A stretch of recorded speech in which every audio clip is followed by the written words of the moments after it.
More than 2 years later, a pandemic-era LMPD policy has ended. I think it's a great thing, and I think it's overdue, to be quite honest. Metro Council member Mark Fox, a former LMPD officer, says officers have missed out on valuable face time with everyday Louisvillians. That may be their one and only contact in their life with the police officer.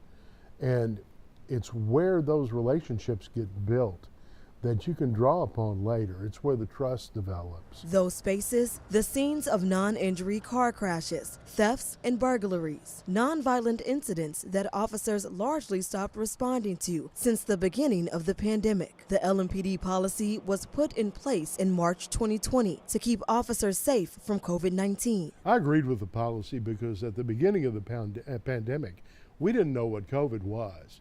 And looking back on it, did we make a lot of mistakes? Sure we did. Now, in hindsight, Fox says what seems like minor incidents can actually be community building. When you help someone who's been in a minor car accident, or you help someone that has had a minor theft, that's a big deal to them. And Fox says it's a big deal to not receive help. He says a neighbor's teenager was in a crash and says LMPD didn't show up. It's something they've never experienced before, and they need someone there to protect them physically and protect their interest and look out for what's best. The FOP says it's glad to see LMPD resume some service calls, saying community members have been inconvenienced by the limitations. The FOP also says in addition to filling the officer shortage, more will be needed to respond to all calls for service.